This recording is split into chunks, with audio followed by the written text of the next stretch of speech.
बच्चों CBSE board ने 2025 में एक नया सिस्टम इंट्रोड्यूस किया था जिसकी वजह से काफी बच्चों के मार्क्स कट गए। और वो जो सिस्टम है वो अनाउंसमेंट नहीं किया उन्होंने उसका कि हम ऐसा कुछ कर रहे हैं। यहां तक कि आप गूगल भी करेंगे तो भी उसके बारे में कोई जानकारी नहीं मिलेगी। हाँ, वीडियो, क्योंकि वो ऑफिशियल इंफॉर्मेशन नहीं है। लेकिन जब उनका रिजल्ट आया 2025 वाले बच्चों का, तब उनके जो सीबीएसई के महानिदेशक हैं उनका इंटरव्यू में उन्होंने ये बात बताई। तो वो क्या है? वो है थर्ड पार्टी की चेकिंग। ये थर्ड पार्टी की चेकिंग की वजह से 2025 के रिजल्ट्स में बहुत बच्चों को बहुत तगड़ा झटका लगा। मैं प्रूफ के साथ लगाऊं दिखाऊंगा आपको। और टॉपर्स की आंसर शीट से हम ये सीख सकते हैं कि किन बातों का हम ख्याल रखेंगे तो जो पढ़ा हुआ हमने पढ़ा भी है उसमें से एक नंबर भी फालतू के कटेंगे नहीं। तो ये वीडियो पूरी इसी चीज पर बेस्ड है कि ध्यान से समझ लीजिए क्या इनके रूल थे, क्या इंपैक्ट हुआ और हमको कैसे सेफगार्ड करना है जिससे हमें बेस्ट मार्क्स मिल सकें। तो वेलकम टू अरविंद एकेडमी। मैं हूं अरविंद सर। मुझे 25 साल से ज्यादा का टीचिंग एक्सपीरियंस है, इसलिए मैं बोलता हूं easy physics with Arvind sir. तो आसान भाषा में फिजिक्स सीखने के लिए अरविंद एकेडमी चैनल को आप सब्सक्राइब कर सकते हैं। ये देखिए एक बच्चे का कमेंट है यहां। ये बच्चा क्या लिख रहा है? सर जेई में मेरे 96 परसेंटाइल है पर बोर्ड्स में नहीं हुए 75%। कहने का ये मतलब है कि पढ़ने में अच्छा बच्चा है तभी जेई में 96 परसेंटाइल से ऊपर ला रहा है, लेकिन बोर्ड्स में क्योंकि 75% नहीं बने इसलिए इसको आईआईटी नहीं मिल पाएगा। ये दिक्कत हो गई इसके साथ। देखिए बोर्ड के रिजल्ट से। अब ये मैंने दो सर्वेस कराए थे, फटाफट बताता हूं। 2024 का, इसमें मैंने पूछा था कि बोर्ड का पेपर कैसा आया था। तो देखिए काफी लोगों ने करीबन नहीं तो 1 लाख बच्चों ने फीडबैक दिया था। काफी तगड़ा सैंपल साइज है और 90% के आसपास जो बच्चे हैं उन्होंने बताया था कि पेपर टफ है। फिर ये सोचा गया कि 2024 में शायद एक बार ऐसा हो गया और 2025 में नॉर्मलाइज हो जाएगा। 2025 में मैंने फिर से सर्वे कराया और करीबन 1.5 लाख बच्चों के आसपास का फीडबैक है। बहुत तगड़ा फीडबैक है। 7.5-8 लाख बच्चे ही तो फिजिक्स का एग्जाम देते हैं सीबीएसई बोर्ड में, उसमें से 1.5 लाख के आसपास का। वहां फिर से 90% के आसपास बच्चों ने बोला कि पेपर टफ आया। पेपर टफ आया और मार्किंग डिफरेंट तरीके से कर दी। ये भसड़ मच गई। अब देखिए यहां पर जैसे मैंने बताया कि इस बार 2026 में थर्ड पार्टी चेकिंग होनी है। ये जैसी चेकिंग 2025 में हुई थी वैसी ही होनी है। ये बोर्ड कंफर्म कर चुका है। साथ में आपके पास गैप भी एक ही दिन का है। फिजिकल एजुकेशन के बाद आधा दिन जोड़ेंगे तो 1.5 दिन का गैप है, वैसे एक दिन कहा जा सकता है। अब देखिए कुछ लोगों के कमेंट्स में दिखा रहा हूं। जब रिजल्ट आया था तो बच्चों का क्या फीलिंग था, उम्मीद कुछ और कर रहे थे, मिला कुछ और। इसका सोल्यूशन भी फटाफट दूंगा। सर मेरे 40 मार्क्स आने चाहिए थे, आरटी लग गई 15 आए। एमसीक्यू सही थे बता रहे हैं। सर मेरी बेटी ने सारे क्वेश्चंस किए थे पर बीच में 2 पेजेस खाली छोड़ दिया, आगे बढ़ गई और सिर्फ 9 नंबर ही आए हैं। यानी चेकिंग इस तरीके से हुई कि आगे देखा ही नहीं कि बच्चे ने किया है नहीं किया है, पन्ने छोड़े, बात खत्म। अब यहां पे देखिए अब कोई फायदा नहीं, जितने मार्क्स सोचा था उतने नहीं आए और अब कुछ नहीं हो सकता क्योंकि बच्चा ये सोच रहा है कि अब क्या करें। मतलब हताश हो जाता है आदमी। एक्सपेक्टेड 95, मिले 75 नंबर। इसके बाद I was expecting 75% in English but I got 40। मतलब कहने का मतलब जो भी एक्सपेक्टेशन थी वो सब की सब काफी उससे कम मार्क्स मिले। ये कहानी थी थर्ड पार्टी चेकिंग की। थर्ड पार्टी की चेकिंग में क्या होता है कि बोर्ड एक एजेंसी को ठेके पर दे देता कॉपी चेक करने के लिए। तो वहां जो टीचर होते हैं वो उनको टीचिंग एक्सपीरियंस नहीं होता। तो उनको जैसे वो एमएससी कर फिजिक्स करके आए, उनको कॉपी चेक करने को दे दी तो वही चेक करेंगे जो लिखा हुआ। अगर सही हुआ तो नंबर मिले, नहीं हुआ तो कट गए। लीनियंट मार्किंग नहीं मिलती और थोड़ी थोड़ी सी कैजुअल अप्रोच की भाई आगे देखा नहीं बच्चे क्या, जो बच्चा टीचर पढ़ा रहा है उसकी तो समझ में आता है बच्चा किस तरह का बिहेवियर रखता है। अब उसको देखते हुए ये देखिए सर्कुलर जो मैं कई बार दिखा चुका हूं और ये कोई फेक नहीं है कि गूगल पे नहीं मिल रहा है। कई बच्चे कमेंट करते हैं। यहां पर देखिए ये सीबीएसई की तरफ से सर्कुलर है कि जो 2025 में चेकिंग का मेथड था असेसमेंट का, वही 2026 में असेसमेंट का मेथड रहेगा। यानी थर्ड पार्टी चेकिंग इस बार भी होने वाली है। अब थर्ड पार्टी चेकिंग होगी तो आंसर शीट में हमें किन बातों का ख्याल रखना चाहिए। आप क्या कर सकते हैं, मैंने यहां पर एक खोल रखी है आंसर शीट। देखिए यहां से डाउनलोड कर लीजिए। मैंने डाउनलोड की है। ये यहां पर आना पड़ेगा मुझे। अरे तो ये कैसे आए? यहां पर आए। ये देखिए ये लिंक है, आप गूगल कर सकते हैं cbsc.gov.in CBSE new model answer sheet. यहां पर ये जो बोर्ड होता है वो टॉपर्स आंसर शीट अपलोड करता है जिससे बच्चा उससे सीख सके। तो ये मॉडल आंसर बाई कैंडिडेट्स, इसको मैं क्लिक कर देता हूं। क्लास 12th फिजिक्स में जाना है, 12th को क्लिक कर दिया, इसको थोड़ा ऊपर ले जाता हूं, यहां देखिए फिजिक्स आ गया, आप इसको डाउनलोड कर दीजिएगा। अब ये डाउनलोड हो रहा, मैंने ऑलरेडी डाउनलोड करके रखा है जिससे समय ज्यादा ना लगे। यहाँ डाउनलोड होके कहीं दिख रहा होगा, डाउनलोड हो गया बहरहाल। तो यहां पर देखिए मैंने डाउनलोड करके पहले से रख रखा है जिससे समय बचाया जा सके। अब ये जो फालतू की चीज आने लगी इसको मैं हटा देता हूं। जी अभी देखिए कई बच्चों को जो कंफ्यूजन होता है वो क्लियर कर देता हूं। यहां पर मैंने यहाँ नोट्स बनाए हैं जिससे जो आपके जो दिक्कतें उनको दूर की जा सकी।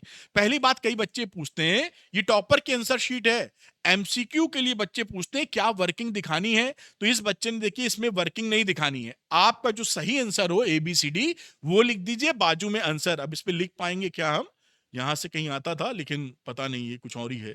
तो पता नहीं ये शायद बड़ा मोटा चल रहा है तो भाई यहाँ पर ये, चलो ठीक। तो ये यहां पर आप देख पा रहे हैं कि यहां पर आप केवल ऑप्शन मेंशन करेंगे और उसका आंसर, वर्किंग आप बाजू में कीजिए, यही कर सकते हैं। देखिए ये कोई मैं अपने मन से नहीं बता रहा हूं, ये तो जो मॉडल आंसर शीट दी गई उसके हिसाब से बगल में वर्किंग कीजिए, यहां आंसर लिखिए। कहीं आपको टाइम बर्बाद पन्ना न पलटने की जरूरत नहीं है। अब इसके बाद इसकी जो अगला पेज है, अगला पेज आएगा, पेज डाउन कर देते हैं। तो ये पेज नंबर 2 पर देखिए असर्शन रीजनिंग की बात कर रहे हैं। ये क्या ऊपर जाएगा ऐसे, ये हर बार ये लफड़ा कर ये गया। तो ये देखिए असर्शन रीजनिंग है। आप जानते हैं कि एआर भी आते हैं 4, तो असर्शन रीजनिंग में भी एबीसीडी आपको लिख देना है, क्या ट्रू है क्या फॉल्स है ऐसे लिख दीजिए, ठीक, जिससे कि काम आपका क्लियर कट बन जाए। तो दूसरी बात, एमसीक्यू में वर्किंग नहीं दिखानी है, एबीसीडी के साथ आंसर लिखना है। असर्शन रीजनिंग में भी यही काम आपको करना है। अब आते हैं पेज नंबर इसके 3 पर, यहीं पे चले जाते हैं नीचे पे, 3 यहां पर आ गए। देखिए यहां पर एक क्वेश्चन इनसे पूछा गया है, बैलेंस्ड व्हीट स्टोन ब्रिज की कंडीशन निकालो। तो वो आप किरचॉफ लॉ के यूज से करते हैं। तो देखिए इस बच्चे ने जो चीज देखिए पेन से बनाया, कोई दिक्कत नहीं है, ऐसे डायग्राम को रफ स्केच कर सकते हैं। जहां पर डायग्राम ऐसा हो कि गलती की संभावना ज्यादा है, आप पेंसिल का यूज कीजिएगा क्योंकि बिगाड़ना पड़ सकता है, इसकी प्रैक्टिस आपकी अच्छी रहती है। और यहां पर देखिए इस बच्चे ने कोई बहुत शानदार हैंडराइटिंग नहीं है, लेकिन जगह छोड़ छोड़ के किया है, यानी क्लैरिटी है करने में, कहीं हमें गचड़ पचड़ नहीं दिख रही, थोड़ा बहुत काटा भी है इसने देखिए, लेकिन पढ़ने में सब आ रहा है। तो अगर आपकी हैंडराइटिंग सही नहीं है, मेरी भी अच्छी नहीं है, अगर आपकी भी अच्छी नहीं है, तो चिंता ना करें, क्लैरिटी मेंटेन रखें, जगह छोड़ छोड़ करें। देखिए कई कई स्पेस आप देखेंगे तो यहां पर ये देखिए, ये कितना, ये देखिए पूरा स्पेस ये खाली है। तो आप उसकी चिंता ना कीजिए कि मुझे स्पेस बचाना है, आप उसकी चिंता कीजिए कि आप जो पढ़ के आए हैं वो सही तरीके से एग्जामिनर को दिखाना है, क्योंकि थर्ड पार्टी चेकिंग में कम समय में वो लोग कॉपी चेक करेंगे जिनको कॉपी चेक करने का एक्सपीरियंस ज्यादा नहीं है। तो फालतू में नंबर आपके चले ना जाए, इस बात का ख्याल रखना है। फिर पेज नंबर 9 न्यूमेरिकल्स दिखा देता हूं एक बार। तो 9 के लिए मैं यहां भर देता हूं 9, जल्दी पहुंच जाऊंगा। ये देखिए ये 9वें नंबर पेज नंबर पे आ गए। इसमें देखिए इस बच्चे ने इस न्यूमेरिकल को जो सॉल्व किया, यहां पर पहले फॉर्मूला लिखा है। तो आप जब भी न्यूमेरिकल सॉल्व करें पहले फॉर्मूला लिख दीजिएगा, फॉर्मूला लिख के पूरा करें, क्लियर कट, जगह जो जारी जाए, कहीं गलती हो जाए तो उसको ऐसे ऐसे ऐसे ऐसे काटने की जरूरत नहीं है, एक बार लाइन खींच दिया ऐसे बस हो गया काम, है ना, कट गया। अब उसके बाद देखिए जहां पर आंसर निकाला हो, देखिए आंसर जैसे निकला, उस आंसर को आप क्लियर कट अलग से मेंशन कर दें, बल्कि मैं सजेस्ट करूंगा एक रेक्टेंगुलर ब्रैकेट में लिख के यहां पर आंसर ऐसे ऐसे आंसर यहां पर लिख दें। ये चल ही नहीं रहा है, खैर चलो जो भी है। तो ये इस तरह से आंसर यहां पे मेंशन कर दें। और एक चीज और बतानी थी कि कहीं भी कई बच्चे गलती करते हैं, आओ भाई नीचे, सेक्शन जरूर लिख दें ऊपर। ये वीडियो लंबा ना हो इसलिए मैं चाह रहा हूं तेजी से बता सकूं, ये लगता है शुरू में ही था, अब इसमें टैकल करना थोड़ा मुश्किल रहता है, या मेरी आदत नहीं है, लिखो कुछ हो कुछ रहा है तो ये देखिए सेक्शन बी है। तो आप सेक्शन बी करके क्लियर कट जरूर मेंशन करें कि कौन सा क्वेश्चन कर रहे हैं, कई बच्चे लिखना ही भूल जाते हैं, ये गलती कतई मत करिएगा। सेकंड और वाला था तो और लिख दिया, मान लीजिए ए और बी पार्ट हो गए, केवल बी करने से काम चल सकता है, तो इसने मेंशन भी कर दिया है। तो इन बातों का ख्याल, ये जो मैंने मॉडल मतलब जो आंसर शीट थी वहां से दिखाया आपको, अब मैं थोड़ी सी जानकारी और जल्दी से आपको दे देता हूं। तो ये आता हूं यहां पर, जिससे पूरी चीज आपकी कहानी क्लियर बन जाए। तो यहां पर देखिए आंसर राइटिंग का फिक्स्ड स्ट्रक्चर फॉलो करना चाहिए। पॉइंट वाइज कोई भी पूछे बोर्ड में तो ब्ला ब्ला ब्ला नहीं लिखना है, पॉइंट वाइज आंसर कीजिए, क्योंकि जो अगला बंदा है वो कॉपी चेकिंग में तेजी रखेगा और सेंसिटिव नहीं है, उसको एक्सपीरियंस नहीं है आपकी कॉपी चेक करने का, तो वो गलती कर सकता है, उससे बचाना है। आप गाड़ी ड्राइव स्कूटी चला रहे हैं, दूसरा ना ठोक दे, ऐसा दिमाग में रखना है, अपने को बचाना है कि भाई वो ठोके ना। फॉर्मूला बॉक्स मेंटेन करें, फाइनल रिजल्ट को अलग से एक्सप्लेन करें, यूनिट्स लिखना ना भूलें, टॉप चेकिंग सेंसिटिव जहां जहां नंबर कटते हैं पैराग्राफ नहीं लिखना, पॉइंट वाइज लिखिए। कहीं डिफरेंस पूछ लिया, टेबुलर मैनर में डिफरेंस दीजिए। रफ कटिंग नहीं करनी है आपको, कोई भी यूनिट मिस ना करिए, नहीं नंबर कट जाएगा।